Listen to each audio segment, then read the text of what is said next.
This is a mini review and construction video on the Peco Manyways LK16 platform shelter and hut.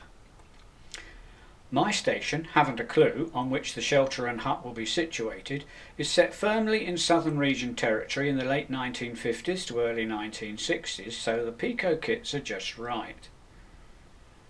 I'm not sure yet whether I wish to assemble the shelter as it is or whether I will modify it slightly, so whilst I make my mind up, I'm going to build the hut first. I normally like to assemble plastic models using a solvent such as Mech Pack or similar, as it's very easy to apply, and if any excess residue is left behind on the joints or spilt on the model, it can easily be removed with a burnishing brush. And in any case, using super glue is one of the many skills I don't seem to have entirely mastered. Gluing my fingers together I can manage, but model kits, well, that's another matter entirely.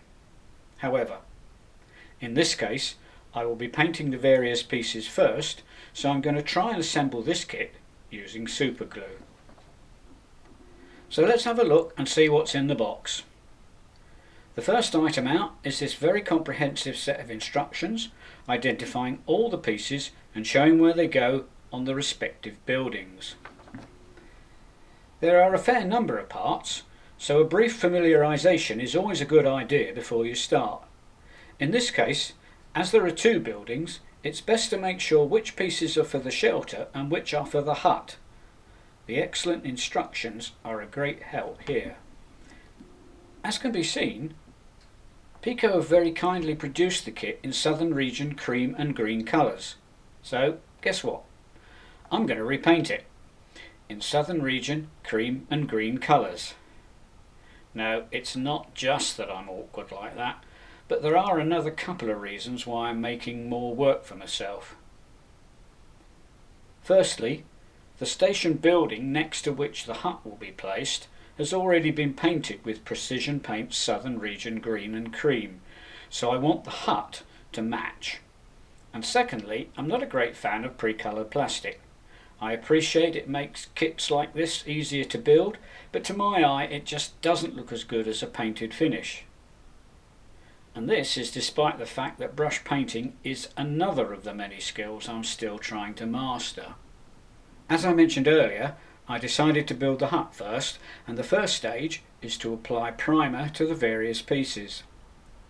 I use Halford spray primer as it's easy to apply and gives a smooth finish. The green pieces are sprayed grey and the cream pieces white. The walls of the hut and corner pieces have been brush painted with 3 coats of Precision Paints Southern Region cream and green, and I must say they look very smart. The windows have been added and 4 walls glued together to form an open box. Despite my earlier misgivings over using super glue, this first stage of assembly has gone surprisingly well. I like my buildings to be weathered, and this is the first stage of a simple and quick weathering technique. The whole building is covered in a thin wash of your desired dirty colour and left to dry. Don't worry, it will not be like this for long. I am weathering the walls before attaching the roof and guttering, as I think it will be easier this way. Once the dirty mix is touch dry, most of it is then removed. A cotton bud is dipped in enamel thinners, most of which is wiped off on a spare kitchen towel and then gently rubbed over the dirty paint until enough has been removed to give the finish you require. This has the benefit of leaving dirt in various places where it would accumulate in real life, such as the gaps between the planks.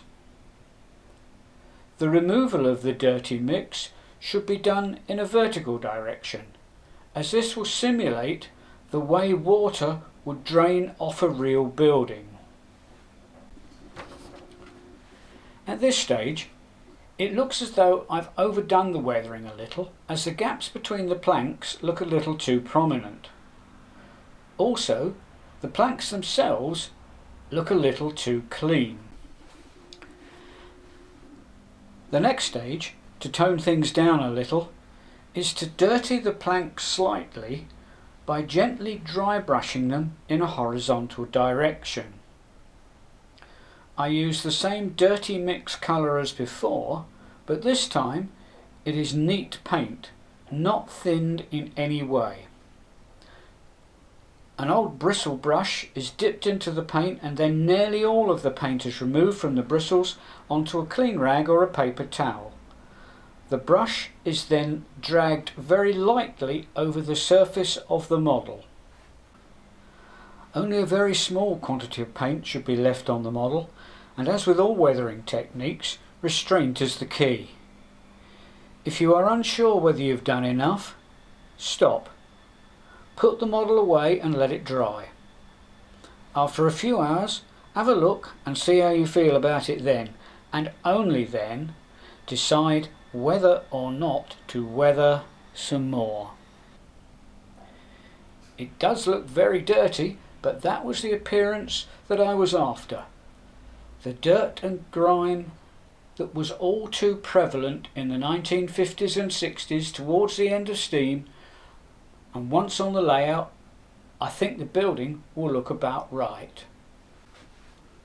I decided in the end to build the shelter exactly as Peco intended and painted and weathered it exactly the same way as the hut. These shots show the finished building, which again I think looks rather nice. So what do I think of the Peco kits? The mouldings are very sharp with no flash and they all fit together extremely well. The plastic is fine and of good quality, and despite my misgivings over using superglue, the finished buildings look very good. I would recommend them thoroughly. That's all for now. See you next time.